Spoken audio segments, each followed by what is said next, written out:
오늘은 하나님의 백성이 그 입으로 말한 서원이나 결심한 서약을 반드시 지키라는 말씀입니다. 제목 한번 읽어볼까요? 제목 시작. 입으로 말한 대로 이행하라. 이행하라. 하나님은 하나님의 백성이 약속에 있어서 신실하기를 원하십니다. 민수기 30장 성경 본문을 살펴보겠습니다. 1절 모세가 이스라엘 자손 지파의 수령들에게 말하여 이르되 여호와의 명령이 이러하니라. 사람이 여호와께 서원하였거나 결심하고 서약하였으면 깨뜨리지 말고 그의 입으로 말한 대로 다 이행할 것이니라. 다 이행할 것이니라. 자기가 한 말에 대해서 책임지라는 것입니다. 입 밖으로 낸 말에 대해서 깨뜨리지 말고 다 이행하라. 하나님은 요구하십니다. 서원 기도라는 게 뭘까요? 여기 서원한다, 또 결심하고 서약한다 이렇게 표현했는데, 하나님께 이러이러한 것을 해주시면 하나님 제가 이것을 하겠습니다 하면서 약속을 하는 거죠. 굳게 다짐하는 그런 기도입니다. 보통 이제 자기가 뭐 하고 싶은 게 있는데 하나님이 꼭 들어주셔야 돼. 이거는 그래서 거는 거죠. 하나님 이거 해주시면 제가 이거 해드릴게요. 이렇게 뭔가 조건을 달면서 딱 걸고 하나님 이거 꼭 해주셔야 돼요. 부탁드리는 겁니다. 그러면 하나님이 이거를 딱 들어주시면 그 걸었던 것을 꼭 반드시 어떻게 하라는 거예요? 이행하라. 네가 말한 대로 다 지켜라 하는 겁니다. 구약 성경에도 이렇게 하나님께 이런 서원 기도를 했던 몇몇 사람들의 경우를 우리는 볼 수 있습니다. 대표적인 예 생각나는 분이 있을까요? 야곱이 있겠죠? 우리 한나 사모님 이름을 탄 한나도 있겠죠? 네. 그럼 몇몇 분들이 있습니다. 먼저 우리 한번 야곱을 살펴보겠습니다. 창세기 28장에 가면 거기서 야곱이 이제 형 에서가 미워하는 바람에 자기가 장자권을 빼앗으려고 했기도 하고 아버지의 축복을 가로챘기도 하고 그래서 형의 심기를 건드렸잖아요.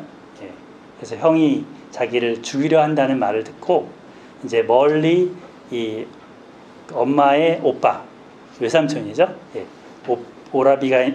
그 외삼촌이 있는 이 하란으로 도망을 갑니다. 집을 이제 나와서 혼자 길을 가는 길에서 이제 캄캄하게 밤이 될 때 이 사람이 이제 그 곁에 있는 돌을 베개 삼아서 누워서 잤잖아요. 거기서 하나님이 그의 꿈에 나타나셨죠. 잘 아시는 바와 같이 사닥다리가 있으면서 천사가 오르락내리락 할 때 이제 하나님이 그에게 말씀을 해주셨습니다. 이 하나님의 말씀을 듣고 나서 그가 한 말이 서원 기도입니다. 지금 여기 화면에 있는 것이 서원하여 이르되 이렇게 나오죠. 서원 기도입니다. 그 꿈의 하나님의 약속 그 부분에 대해서 이제 그는 완전히 믿은 것도 아닌 것 같아요. 이 말을 들으면 완전히 믿은 것도 아니고 약 반신반의. 그래서 하나님은 이렇게 해주시겠다 그랬는데 정말 그렇게 해주시면 제가 이렇게 할게요. 이 말을 하는 겁니다. 야곱이 서원하여 이르되 하나님이 나와 함께 계셔서 내가 가는 이 길에서 나를 지키시고 먹을 떡과 입을 옷을 주시어서 내가 평안히 아버지 집으로 돌아가게 하시오면, 사실은 이게 꿈에서 하나님이 말씀했던 부분이죠. 내가 그렇게 해줄게 했던 부분이죠.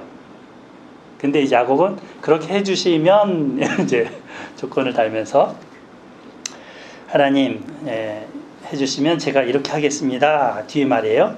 여호와께서 나의 하나님이 되실 것이요. 여호와께서 야곱의 하나님, 야곱의 이름으로 불리는 하나님,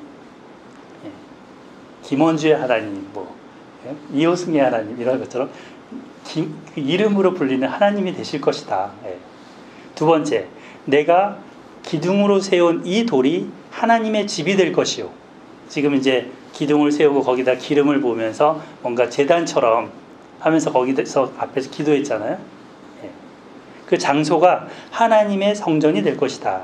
이 말은 뭐냐면 자기가 다시 그곳에 와서 예배를 드릴 그 장소로 삼겠다는 거죠. 뭐 다른 사람 와서 예배 드리는 하나님의 전 그건 둘째치고 자기가 그렇게 하겠다. 세 번째는 하나님께서 내게 주신 모든 것에서 10분의 1을 내가 반드시 하나님께 드리겠나이다.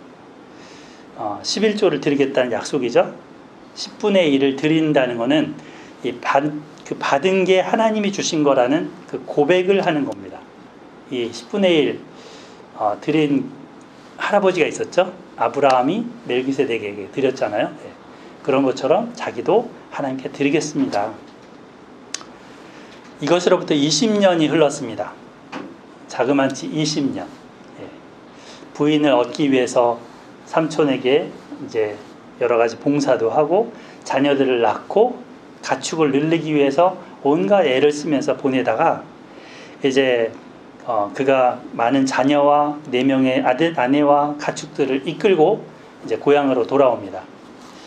그 20년 동안 하나님은 그에게 그가 기도한 대로 먹을 것과 입을 것을 주셨습니다. 빈손으로 왔었잖아요. 빈손으로 외삼촌 집에 갔는데 굶지 않았습니다. 헐벗지 않았습니다. 그리고 이제 아버지 집으로 인도하셨습니다. 돌아오는 길에 형 에서를 만나기 두려워서 있을 때 하나님은 그에게 천사도 보내셔서 씨름도 해주시면서 그의 두려움도 극복하도록 도와주셨습니다. 이후에 형 에서와 감격적인 형제 상봉을 했는데 이 보이는 사람, 이 형 에서한테 예물을 떼어서 드립니다. 하지만 하나님은 그가 잊고 이 서원 기도했던 그것대로 행하지 않았습니다. 서원 기도했던 베델로 오지 않았습니다. 베델에 하나님께로 돌아오지 않았고 그냥 세겜에 머물면서 살았습니다. 그러다가 이제 딸 디나가 이렇게 불행한 일을 당한 일이 있었죠. 그리고 추장의 아들에게 이렇게 강간을 당해서 욕을 당했습니다.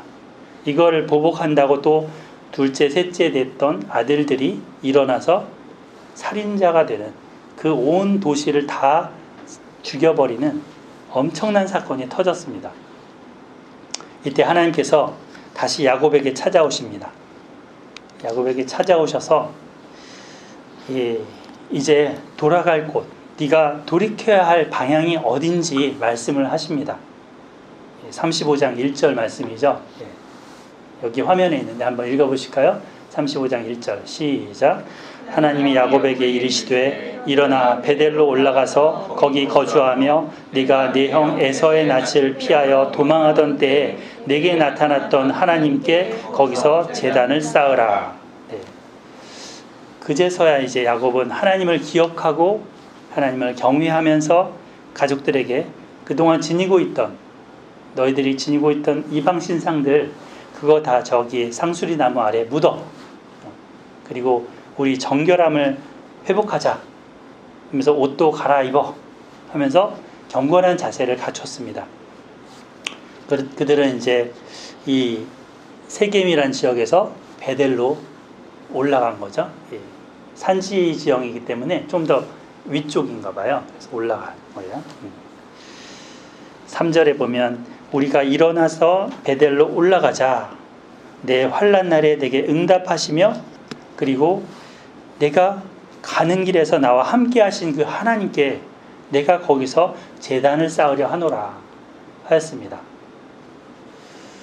그는 20년 전 하나님께 드렸던 그 서원을 기억했고 마음을 돌이킵니다. 이 환난 날에 서원 기도했었는데 하나님이 기도를 들어주셨죠. 그 하나님께. 그리고 또 인생에 우여곡절이 많았습니다. 자기가 정말 형을 속이면서 축복을 가로채려고 움켜쥐고 막 했던 사람이었는데 자기보다 10배는 수가 높은 사람을 만났던 거죠. 라반이라는. 외삼촌에게 완전 뒤통수 다 맞고 이리저리 정말 산전수전, 공중전 다 겪었습니다. 거기다가 여자 4명이니까 아내가 얼마나 또 그 속에서 가운데 끼어갖고 시달렸겠습니까? 12명의 아들들은 코 찔찔할 때부터 키워냈으니까 얼마나 힘들었겠습니까? 근데 그런 속에 하나님이 동행하셨다고 합니다. 그 하나님께 회개와 감사와 새로운 결단을 하고자 했습니다. 내가 거기서 제단을 쌓으려 하노라. 20년 전에 만났던 그 하나님, 내가 신앙 정말 초보 단계일 때 만났던 그 하나님께로 다시금 돌아가고자 한다. 지금 여러 가지 때 묻은 거 다 내려놓고 순수한 마음으로, 하나님께서도 그가 그 한 서원을 기억하고 이렇게 베델로 부르신 것입니다. 하나님께서 혹시라도 여러분들에게 또 그렇게 서원을 기억하라 하실 수 있습니다. 여러분들이 만약에 서원 기도를 한 게 있었는데 잊어먹고 있었다라면 그거를 꼭 기억하고 갚으시기 합니다. 보통 우리가 급한 마음에 하나님한테 막 서원 기도를 했는데 이제 하나님 도움을 딱 받고 난 다음에는 잊어먹는, 입을 싹 닦는, 좀 살만하니까 모른 척 하는 그런 악한 본성이 있습니다. 근데 그렇게 되면 큰 죄가 됩니다. 하나님은 다 기억하시는 거죠. 우리는 기억력이 점점 이렇게 망가져서 네, 어제 일도 오늘은 잘 기억이 안 날 때도 있잖아요. 그러나 하나님은 완벽하게 기억하십니다. 우리가 하는 말을 다 듣고 영원히 기억하시는 분이십니다. 자, 그런데 이제 이렇게 서원 기도를 했다고 하더라도 그 서원한 내용이 하나님의 말씀과 하나님의 율법과 거스리는 거라면 어떻게 될까요? 이런 거는 하지 않아도 됩니다. 또 해서는 안 되겠죠. 이거에 대한 교훈을 주는 예가 있습니다. 사사기의 사사였던 입다죠. 이 입다에 대해서는 그가 이제 무모한 서원을 했었는데 예배 후에 2부 때 한번 살펴보도록 하겠습니다. 제가 준비를 했었는데 2부 때 하는 게 좋겠다는 생각을 가졌습니다. 왜냐하면 토론해 볼 내용이 있기 때문입니다. 사실 이렇게 서원을 쉽사리 하는 것도 문제지만 서원을 했는데도 지키지 않는 건 더 큰 문제입니다. 그래서 전도서의 그 기자는 권면하는 거죠. 이 하나님과 한 이 약속에 대해서 어떻게 해야 되는가. 우리 전도서 5장 한번 찾아볼까요? 전도서 5장 욥시, 잠전, 이렇게 되죠. 시편, 잠언, 전도서.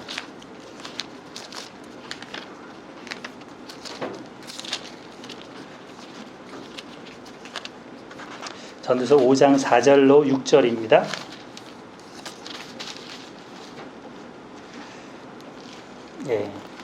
네가 하나님께 서원하였거든 갚기를 더디게 하지 말라. 하나님은 우매한 자들을 기뻐하지 아니하시나니 서원한 것을 갚으라 하셨습니다. 5절 읽어주실까요? 시작. 서원하고 갚지 아니하는 것보다 서원하지 아니하는 것이 더 나으니. 네. 그러니까 서원했는데 안 갚은 것보다는 차라리 하지 마 이거죠. 6절 같이 읽어볼게요. 시작. 내 입으로 내 육체가 범죄하게 하지 말라. 천사 앞에서 내가 서원한 것이 실수라고 말하지 말라. 어찌 하나님께서 내 목소리로 말미암아 진노하사 내 손으로 한 것을 멸하시게 하랴. 네, 정말 갚지 않으면 하나님의 진노를 살 수도 있다는 얘기죠. 이것에 대해서 전도서 기자만 얘기한 게 아닙니다. 모세도 신명기 23장에 가면 비슷한 이야기를 합니다. 네 하나님 여호와께 서원하거든 갚기를 더디게 하지 말라. 늦추지 말라. 네 하나님 여호와께서 반드시 그것을 너한테 요구하실 것인데 더디면 그것이 너한테 죄가 될 것이다. 너의 입으로 말한 것이 그대로 실행되도록 유의하라. 무릇 자원한 예물은 네 하나님 여호와께 네가 서원하여 입으로 언약한 대로 행할지니라. 보통 우리 그 제사제도에 예물들이 있었죠. 우리 지난번에 28장, 29장에 걸쳐서 온갖 예물들이 나왔었습니다. 예. 그때 이 예물들은 의무 예물들이었죠. 뭔가 매일 드리는 아침 저녁으로 드리는 양이랄지, 예. 또 번제들, 그죠? 속죄제들 이런 건 의무제였지만 이 서원제는 자원제인 거예요. 하나님께 스스로 마음에 결심해서 드리겠습니다 하는 그런 헌신의 제사인 거죠. 그 예물인 거죠. 그것을 너가 말한 대로 행할지니라 하시는 겁니다. 근데 이제 그러면 전도서의 말씀처럼 서원하고 갚지 않는 것보다 안 하는 게 낫댔잖아? 그러면 차라리 서원하지 말지 뭐. 나는 서원 안 하는 인생을 살 거야. 이렇게 결심 혹시라도 할까봐 제가 예, 아예 서원이 없는 신앙생활이 건전한 건강한 신앙생활이겠는가 생각해 보죠. 아닙니다. 우리는 대체적으로 이 사회 속에 살 때도 사람과 사람 간의 약속에 의해서 살아가고 있죠. 뭐 내일 어디서 만나? 이것도 약속이죠. 응? 어떤 것을 해주세요. 이것도 네 그러면 약속인 거죠.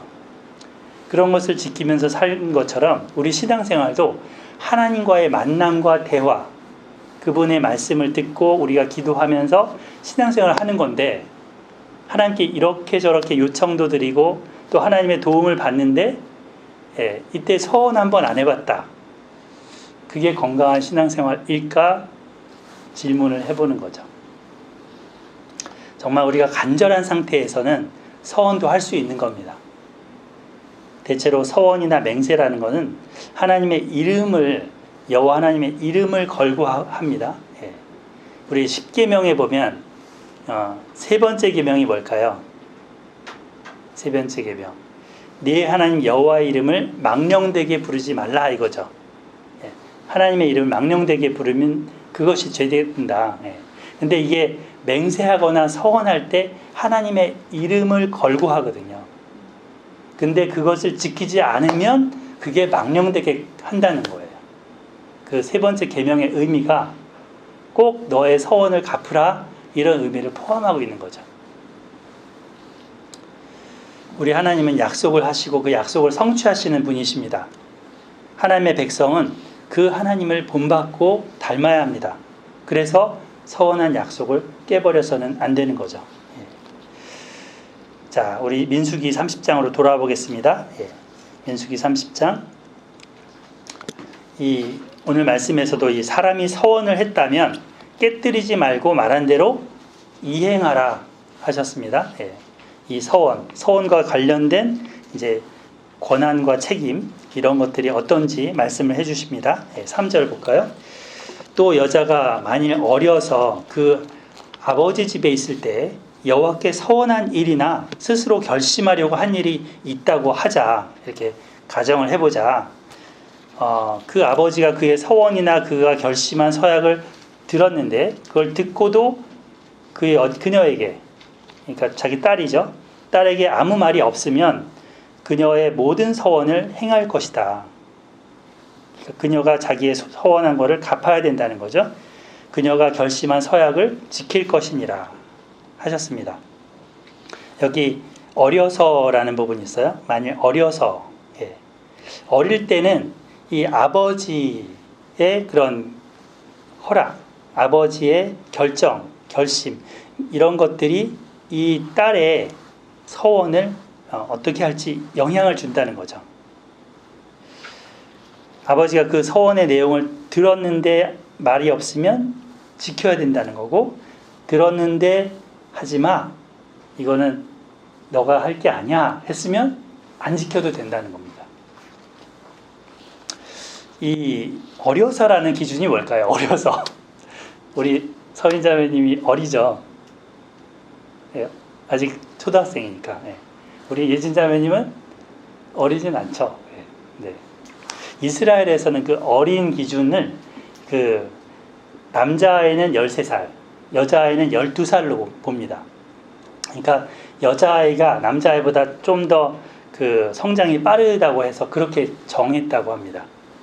그러니까 여기서는 만 12살이 안 된, 만 12살 미만의 여자아이일 경우를 예를 드는 겁니다. 이 여자아이에 대해서는 부모의 결정에 따라서 이렇게 결정이 된다라고 하셨습니다. 자기가 하나님께 서원한 내용을 아버지한테 말씀드렸는데 아버지가 듣고 문제를 삼지 않으면 그 서원을 지켜야 합니다. 그런데 아버지가 듣고 그날로 말리면 안 돼. 이렇게 말리면 그 서원은 성립되지 않는 거죠. 왜? 여자아이의 아버지가 보호자니까 그 딸의 결정을 뒤엎을 수 있는 권한을 하나님이 주셨다는 겁니다. 하나님께서는 그 부모의 슬하에 있는 자녀에 대해서는 이렇게 부모에게 책임을 맡기십니다. 예. 오늘날에도 그 형사 책임을 묻는 나이가 있어요. 형사 책임을 묻는 나이가 몇 살이냐면 14살입니다. 14살 이상이 되면 그 어떤 범죄를 저질렀다. 그러면 그 아이에게 책임을 묻습니다. 하지만 14살이 안 된 아이에 대해서는 부모에게 그 책임을 묻는 거죠. 만약에 또 이 아이가 학생이라면 교사나 학교장이나 그들에게 책임을 묻습니다. 그러므로 이 서원을 하려고 한다 해도 이제 그 자녀에 대해서 그 자녀는 부모님과 상의를 하고 이 결정을 해야 합니다. 우리 민수기 6장에 서원에 대한 이야기가 있었어요. 기억나세요? 민수기 6장에 어떤 서원이 있었는지? 나실인의 서원. 예. 그 나실인이 하나님께 자기를 일정 기간 다 드리거나 이제 어느 평생을 다 드리는 그런 서원을 할 수 있는 거예요. 그럴 경우에는 뭐 머리도 깎지 말고 포도도 먹지 말고 또 뭐 이렇게 죽은 시체도 만지서는 안 되고 이런 조건이 있었죠. 예. 그걸 어기면 뭔가 벌금처럼 뭔가 다 해야 됐었어요. 그런데 어린아이가 만약에 그런 서원을 했다. 하나님한테. 어린아이가 순수한 마음에 아버지가 듣고 상황을 봐서 말릴 수 있는 거죠. 예. 말릴 수 있는 겁니다. 교회에서 대체로 이제 세례를 주는 나이가 있습니다. 세례를 대체로 이렇게 아이가 태어나면 이제 유아 세례를 주잖아요. 예. 그 만 6세까지입니다. 만 6세까지 유아 세례를 주고 만 7세부터 13세까지는 어린이 세례를 줄 수 있습니다. 어린이 세례라는 게 최근에 생겼습니다. 그런데 이 나이대에 이제 어린이 세례를 받으려면 부모님 중에 한 분이 세례 교인이어야 합니다. 그래서 그 세례 교인인 그 부모님의 허락하에 이 어린이가 세례를 받을 수 있는 거죠. 이 지금 현재 우리 서원 규례의 의미를 가져왔다고 봅니다. 교회법에서. 이렇게 이제 유아 세례나 어린 세례를 받은 사람이 만 14세 이상이 되면 이제 세례를 이미 받았기 때문에 입교 문답만 하면 됩니다. 신앙 고백인 거죠. 그 아이가 인격적으로 예수님을 구주로 받아들이는지, 자신이 죄인임을 아는지, 주님이 없이는 저 지옥에 갈 수밖에 없는 자인 것을 고백하는지, 예수님 때문에 용서받고 하나님의 자녀가 됐다는 것을 받아들이는지를 시인하고 고백하는 그런 예식을 합니다. 예. 우리 부활절 때 우리 예진자매님 그 질문 대답했었죠? 저랑? 예. 그런 대답을 하는 겁니다. 근데 세례는 안 받아도 되는 거예요. 왜냐하면 유아 세례, 어린 세례를 받았기 때문에. 그런데 이거를 안 받은 사람들은, 그 나이 때에 안 받았던 사람들은 세례를 받아야 되는 거죠. 이 14세 이상이 되면 사리를 분별하고 스스로 믿음을 고백할 나이가 됐다고 보는 겁니다. 미성년 시기는 자기가 감정적으로 결심하려고 할 수도 있지만 종합적인 그 사리 판단이 다소 부족한 시기입니다. 그렇기 때문에 또 뭐가 있어요? 부모님의 경제적이거나 정신적인 그런 돌봄과 양육이 필요한 시기죠. 예. 무엇보다 또 부모님과의 관계가 매우 중요한 때입니다. 그래서 이런 서원 같은 중요한 결정은 부모님이 아버지가 yes, no 해주라는 겁니다. yes, no. 예, 잘 돌봐주라는 거죠. 자녀를 함부로 딸이 아무 서운하지 않도록. 예. 자, 우리 6절 볼까요? 6절. 또 혹시 남편을 맞을 때 서원이나 결심한 서약을 경솔하게 그의 입술로 말하였으면 했습니다. 이제 그 딸이 결혼해서 시집을 가서 남편을 맞아들인 거죠. 근데 여기 이 6절은 서원이나 결심한 서약을 경솔하게 그의 입술로 말하였으면 이게 결혼한 이유가 아니라 결혼하기 전에 했던 걸 얘기하는 겁니다. 그래서 결혼한 이후에 남편한테 그 서원을 이야기하는 거예요. 여보, 내가 이렇게 하기로 서원을 하나님께 했거든. 이렇게 얘기하는 거예요. 뭐 예를 들어서 아내가 정기적으로 얼마를 누구한테 뭐 구제헌금을 주겠다. 응? 이런 서원을 했을 수도 있겠죠. 교회에 뭐 이렇게 큰 들어가는 거에 자기가 헌금을 내겠다. 뭐 이런 서원을 했을 수도 있습니다. 그런데 결혼을 했는데 남편한테 이렇게 묻는 거예요. 남편한테 상의하는 거죠.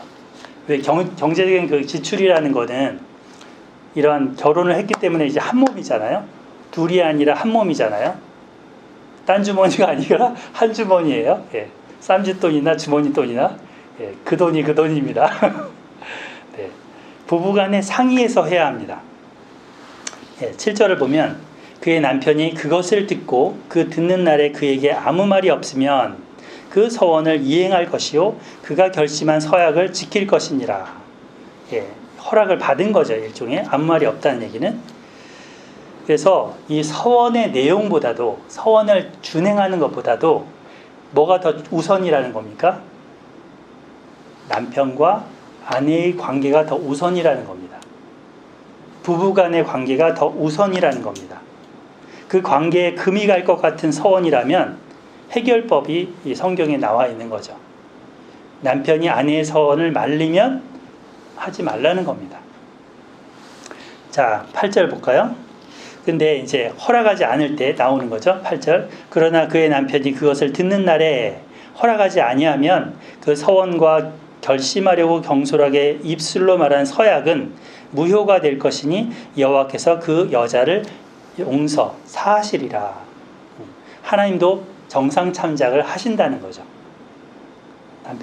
너의 남편이 말리는데 나도 그걸 허락해. 그렇게 안 해도 돼. 허락하시는 겁니다. 아무리 선한 일이라 하더라도 남편이 허락지 않은 서약, 경솔하게 한 서약은 무효가 됩니다. 이렇게 9절 과부나 이혼당한 여자의 서원이나 그가 결심한 모든 서약은 지킬 것이니라. 근데 이제 남편이 죽었어요. 그래서 과부가 됐어요. 또는 헤어졌어요. 그렇게 됐을 경우에는 혼자가 됐죠. 보통은 그 레위기법에 의하면 제사장의 딸이 시집 갔을 때 갔다가 이제 이혼돼서 자기 집으로 왔잖아요. 그러면 그 재물, 진설병 같은 재물을 그 가족이 같이 그 딸도 먹을 수 있다고 되어 있습니다. 그러나 이 서원만은 이제 아버지의 권한 아래 있지 않습니다. 이혼했더라도 자기 스스로 서원한 것은 갚으라는 거죠. 아버지가 이랬다 저랬다 그거에 대해서 노터치라는 거죠. 10절 예, 마지막 경우입니다. 부녀가 혹시 그의 남편의 집에서 서원을 하였다든지 이거는 이제 결혼한 다음에 그죠? 결혼한 다음에 남편의 집에서 서원했다든지 결심하고 서약을 하였다 하자 이렇게 가정해보자. 11절 읽어주실까요? 11절 시작. 그것을 듣고도 아무 말이 없고 금하지 않으면 그 서원은 다 이행할 것이요 그가 결심한 서약은 다 지킬 것이니라. 네, 그러니까 이 서약에 대해서 서원에 대해서 남편이 이제 그것에 대해서 결정 그런 것들을 해야 되는데 이때 보면은 그 날에 해야 됩니다. 그 날에 당일날 그 하루 안에 결정해 줘야 됩니다. 그게 이제 어디 나오냐면 그 뒤에 나오죠. 12절. 그러나 그의 남편이 그것을 듣는 날에 무효하게 하면 그 서원과 결심한 일에 대하여 입술로 말한 것을 아무것도 이루지 못하나니 그의 남편이 그것을 무효하게 하였은즉 여호와께서 그 분열을 사하시리라. 예, 그날에 무효하게 하면 무효된다. 13절 모든 서원과 마음을 자제하기로 한 모든 서약은 그의 남편이 그것을 지키게도 할 수 있고 무효하게도 할 수 있으니 그의 남편이 여러 날이 지나도록 말이 없으면 자, 그날에 무효하게 안 해주고 아무 말 없다가 한참 말이 없다가 나중에 가서 말을 하는 거예요. 그러면 그거는 효과가 없다는 겁니다. 아내의 서원과 그 스스로 말이 없으면 아내의 서원과 스스로 결심한 일을 지키게 하는 것이니 이는 그가 그것을 들을 때 그의 아내에게 아무 말도 아니하였으므로 지키게 됨이니라. 예, 시간 너무 끌면 반대한다고 해도 효과가 없다라는 거죠. 예. 15절 그러나 그의 남편이 들은 지 얼마 후에 그것을 무효하게 하며 그의 아내의 죄를 담당할 것이니라. 남편에게 그 죄가가 있다는 겁니다. 자, 그래서 이 서원이라는 건 꼭 갚아야 됩니다. 서원을 만약에 못 갚게 되면 어떻게 될까요? 그때는 그 나시린법 같은 거 만약에 못 갚게 된다. 그러면 레위기 27장 맨 마지막 장, 레위기 맨 마지막 장이 그 서원을 못 갚을 때 성전에 내는 벌금, 그거를 준 겁니다. 그래서 남자는 뭐 몇 세겔, 여자는 몇 세겔, 어린아이 몇 세부터 몇 세는 몇 세겔, 할아버지는 몇 세겔, 이렇게 다 정해줬습니다. 그거에 따라서 벌금을 내야 합니다. 그만큼 하나님의 백성은 이 말에 대한 책임을 가져야 합니다. 그 웨스트민스터 신앙고백이라고 있습니다. 제 나눠드린 주보 한번 보시면 여기다가 제가 넣어놨는데요. 뒤편에 그 22장 합당한 맹세와 서원이라고 해서 이제 제 5항부터 7항까지를 넣어놨습니다. 이 웨스트민스터 신앙고백은 그 기독교 교리를 잘 정리해 놓은 교리서입니다. 그래서 우리 신앙생활 하는 데 있어서 정말 좋은 지침들을 이렇게 잘 정리해 놓은 선배들이 해 놓은 것입니다. 여기 22장이 그 내용을 담고 있어요. 여기에 보면 우리 성도들이 이제 맹세나 서원을 어떻게 하는가에 대해서 가이드해 줍니다. 그 보통 우리가 잘못 알고 있는 게 한 가지 있어요. 기독교인은 맹세하면 안 된다. 혹시 들어본 적 있어요? 맹세하면 안 된다.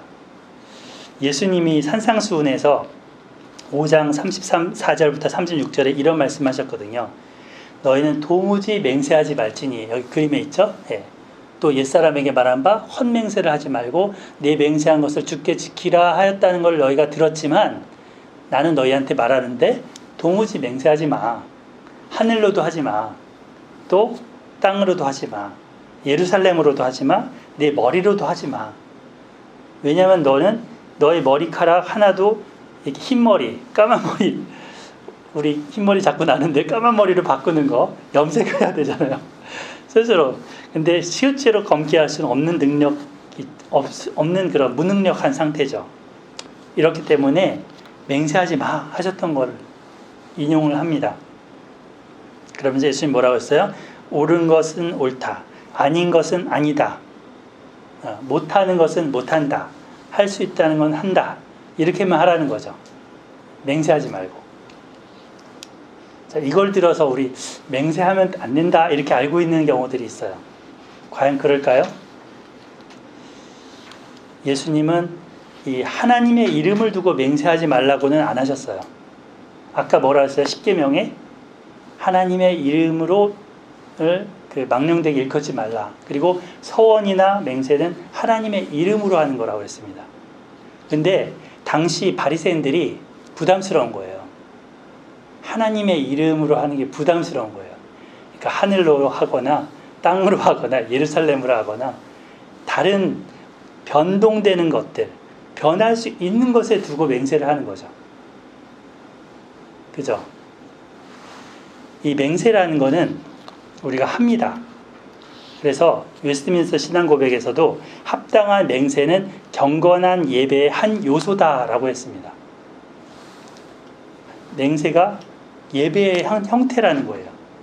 저도 목사 안수를 받을 때 이렇게 손을 들고 하나님 앞에서 맹세를 했었습니다.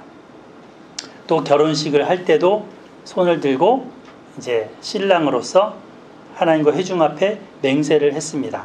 제 아내를 검은 머리 팥불이 되도록 사랑하겠다. 아플 때나 슬플 때나 기쁠 때나 건강할 때나 비가 올 때나 눈이 올 때나 사랑하겠다 맹세를 했었습니다. 세례식 때도 예진자매님 손 들고 맹세를 했죠. 이렇게 맹세를 했는데 누구를 두고 했냐면 성삼위 하나님을 두고 맹세를 했습니다. 성부, 성자, 성령의 이름으로 맹세를 했습니다. 변치 않는 한 분, 신실하신 한 분, 그 하나님을 두고 맹세하는 겁니다. 이 변할 수 있는 하늘, 땅, 예루살렘, 머리, 이게 아니에요. 이게 맹세의 대상이 아니에요. 그걸 근거를 하는 게 아닌 거예요. 일단 서원 맹세를 할 때는 엄숙하게, 경건하게 성실함을 가지고 해야 합니다. 여기 나오죠? 그 5항의 서원에 보면 경건한 배려와 성실성을 가지고 해야 하는 것이다 이렇게 나오죠? 예. 그리고 그 6항의 세 번째 문단에 보면 받은 바 은혜에 감사하여 또는 우리가 원하던 바를 얻는 것을 인하여 해야 한다. 이렇게 어떻게 할지를 말씀하고 있습니다. 자, 우리가 이제 한나의 서원에 대해서 마지막으로 한번 살펴보겠습니다. 이 한나는 잘 아시는 바처럼 아이를 못 가지니까 하나님 앞에 나가서 울면서 기도했었죠. 만약에 아들을 주시면 그 아들을 이 민수기 6장에 있는 나실인, 예진자매님 여기 보세요. 나실인이 뭐라고요? 평생에 다 드리거나 일정 기간 동안 하나님께 드리는 거라 그랬죠. 아들을 낳으면 그 사무엘을 낳게 되는데 하나님께 드리겠다는 거예요. 그래서 하나님이 이거를 그 기도를 기쁘게 들으시고 사무엘을 주셨습니다. 아들을 낳게 하셨습니다. 대체적으로 이렇게 기도를 할 때랑 기도한 거를 응답 받을 때랑 마음이 달라지기 쉽잖아요. 우리 귀여운 아기를 보면 자기 품 안에서 계속 키우고 싶지 않겠어요? 그렇죠. 근데 그 아이를 젖을 떼고 나서 저렇게 우리 화면에 있는 것처럼 이렇게 요 꼬맹이를 엘리라는 제사장 앞에 데려가는 거예요. 성막에 데려가는 거예요. 그리고 거기에 데려다 놓습니다. 약속을 이행했습니다. 또 남편도 이거를 인정해 준 거죠. 오늘 말씀에 의거하면 그 서원을 인정해 준 거잖아요. 예. 그래서 이 부부는 매년 제사를 드리러 갈 때마다 사무엘을 위해서 작은 옷을 지어서 갖고 가서 입혀 주었다 합니다. 우리 사무엘서 한번 볼까요? 사무엘상 2장입니다. 한번 펼쳐 보실까요?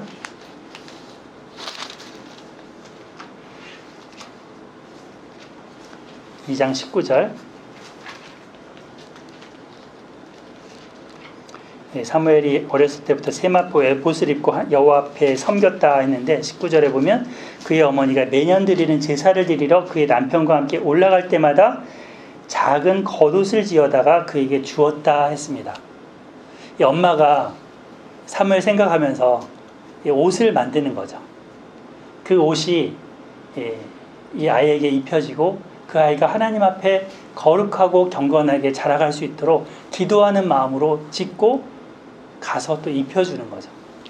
키가 클 테니까 점점 키가 클 때마다 크기가 커지니까 이렇게 옷 크기가 달라집니다. 근데 이제 이것을 엘리는 또 축복을 해주죠. 그리고 그 하나님께 기도해서 얻어바친 그 아들 대신 더 다른 후사를 주시기를 축복합니다. 그랬더니 21절 같이 읽어볼까요? 21절 시작. 여호와께서 한나를 돌보시사 그로 하여금 임신하여 세 아들과 두 딸을 낳게 하였고 아이 사무엘은 여호와 앞에서 자라니라.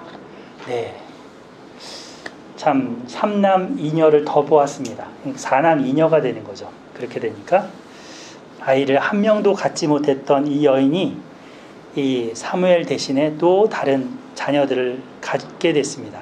무엇보다도 이 사무엘은 정말 하나님께 드렸던 이 한나의 서원대로 암흑 같은 시대의 등불처럼 됐습니다. 그래서 그 시대에 이제는 사사시대에서 왕정시대로 넘어가는 그것을 이어주는 일꾼이 되죠. 그리고 기도하는, 엄마가 기도했던 것처럼 기도하는 것, 하지 않는 것을 죄로 여길 정도로 기도하는 사람이 됐죠. 우리가 신앙생활을 하면서 주권자 하나님, 또 인도자 하나님을 믿고 나의 필요를 구하면서 그 기도를 들어주시면 이렇게 하겠습니다 하고 결심하는 것은 정말 소중한 것입니다. 그죠? 구약시대 이 서원 기도했던 사람들, 우리 야곱도 보았고 한나도 보았는데요. 이들의 모습을 살펴보았습니다. 하나님과의 약속을 지키기 위해서 정말 혼신을 다하고 있는 그런 모습을 보았습니다. 이 서원법을 오늘날 우리는 어떻게 적용할 수 있을까요? 이 땅 가운데 약속을 지키면서 산다는 것은 하나님 나라의 기초가 됩니다. 오늘 이 시간 이것 하나만 잘 기억하고 가시면 좋을 것 같습니다. 이 세상 나라를 지키려고 해도 약속이 지켜져야 되잖아요. 대통령이 무슨 약속했어요? 공약 따지잖아요. 지금 공약 지키고 있어요? 봐요. 이러면서 이제 따지잖아요. 그 약속이 지켜져야 이 나라가 세워지는 것처럼 하나님 나라가 세워지려면 하나님 나라의 백성들이 약속을 지켜야 합니다. 하나님과의 약속이 지켜져야 합니다. 그죠? 그래서 서원은 섣불리 할 일은 아닙니다. 또 서원을 하면 반드시 지켜야 한다고 강조하고 또 강조하는 겁니다. 천국과 지옥의 차이가 뭘까요? 사람의 말이 믿을만해지면 그게 천국입니다. 아빠의 말이 믿을만해지면 그게 가정의 천국이 되고요. 자녀의 말이 믿을만해지면 그게 가정에서 천국이 됩니다. 근데 서로 못 믿으면 약속을 쉽게 어기면 탄식이 나오는 거죠. 머지않아 지옥이 되는 겁니다. 부모의 슬하의 자녀가 있게 됐을 때는 그 권한이 부모의 지도하에 있다고 했습니다. 결혼하면 부부간의 서로의 의견의 합의에 의해서 돼야 된다고 했습니다. 그런데 미숙한 어린 딸이라든지 그 부부간의 서로 의견 교환이나 합의가 되지 않는 상태에서 있으면 어려운 거죠. 그래서 우리는 이 충분히 검토할 수 있는 그 관계, 하나님이 그거를 원하고 계시고 또 이게 지극히 합리적이라는 것을 알게 됩니다. 그래서 이 상세하게 이 30장에 적어 놓으신 거죠. 만약 이렇게 한다고 하자 하면서 조건까지 들면서 만약에 어떤 아내가 남편의 동의 없이 헌물을 어딘가에 하겠다고 나서면 부부간 충분히 서로 합의가 안 된다고 했다. 그러면 이제 두고두고 부부 갈등이나 가정 파탄까지 갈 수도 있습니다. 그게 선한 의도에 의해서 했다고 하더라도요. 하나님께 서원 갚는 게 중요하죠. 그렇지만 성경은 늘 관계를 더 우선시하고 계십니다. 복된 삶을 원하신다면 관계를 소중하게 여기십시오. 하나님과의 관계, 이웃과의 관계를 소중히 여기십시오. 이웃에는 가장 가까운 그런 그 사람이 누구예요? 이웃 중에서 보통 그 이방인 전도 하잖아요. 이방인 전도. 근데 이방에 있는 사람부터 전도하랍니다. 저방 말고 이방. 네, 바로 옆에 있는 사람. 그래서 그 친구, 그 옆집 아줌마고 아저씨들 그 사람들보다 네, 가장 가까이 있는 사람들, 그들을 소중히 여기는 그런 자가 지혜로운 자입니다. 서로 사랑하기 위해서 힘쓰고 애쓰십시오. 하나님을 경외하시고 또 이웃을 사랑하십시오. 그렇게 하십시다. 예. 하나님의 참된 지혜와 은혜가 거기에 고여 있습니다. 오늘 말씀을 통해서 하나님께서는 서원의 규례를 주시면서 가나안 땅에 들어가게 되면 이 백성들이 어떻게 해야 되는지 준비시킨 겁니다. 어쩌면 지금 가나안 땅은 들어가기 전에 이 이스라엘 백성이 가나안 들어가기 전에 이 땅은 지옥일 겁니다. 왜? 약속이 있어도 잘 깨어지기 때문입니다. 가나안 땅에 사는 사람들은 이런 언약이나 약속에 대해서 대체적으로 무리하거나 더 난잡할 수밖에 없는 그런 가치 체계를 갖고 있습니다. 왜? 변하지 않는 하나님, 그 하나님을 알고 있지 못하기 때문입니다.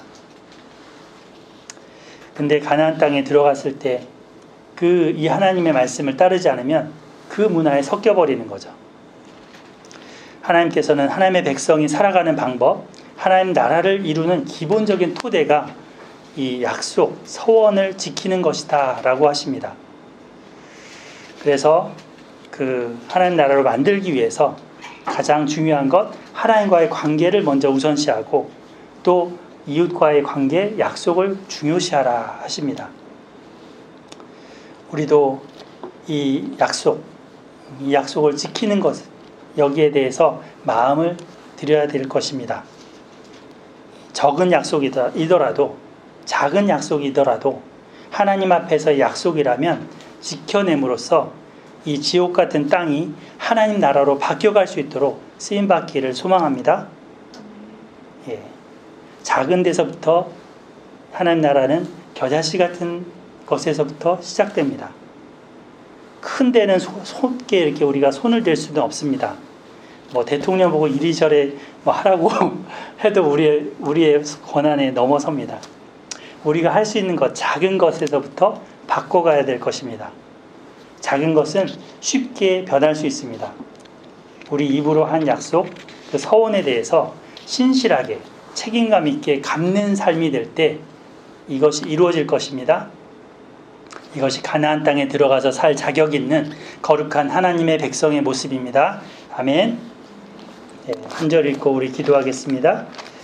민수기 30장 2절 같이 읽겠습니다. 2절 시작.